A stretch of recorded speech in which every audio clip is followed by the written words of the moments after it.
diserahkan kepada Yayasan. Fakta ini yang terungkap di juru persidangan kasus pembangunan Masjid Sriwijaya Jilid 2 dengan terdakwa Mukti Sulaiman Samu Ahmad Nasuhi alias Ustadz Coy di Pengadilan Tipikor Palembang. Juru pemeriksaan ahli terkait pembangunan Masjid Sriwijaya dapat dilanjutkan lagi apa tidak karena untuk kasus dana hibah ini dasar hukumnya secara sepihak, sehingga untuk pembangunan Masjid Sriwijaya dilanjut ke harus dari si pemberi dana hibah. Tidak boleh perjanjian dana hibah tersebut diubah-ubah lagi untuk bangun yang lain lagi. Kalau dari awal untuk masjid, maka dibangunlah masjid. Ada hukum namanya yayasan. Jadi kalau badan hukum yayasan itu menerima hibah, maka biasanya hubungan antara pemberi hibah dengan penerima hibah itu mestinya ada namanya adalah ijab qabul.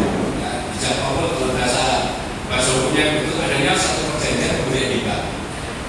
Nah, karena ini perjanjian pemberian hibah dan hibah itu perbuatan hukum yang sepihak. Ulang lagi, hibah adalah perbuatan hukum yang sepihak, maka semua ditentukan oleh pemberi hibah dalam perjanjian hibah itu.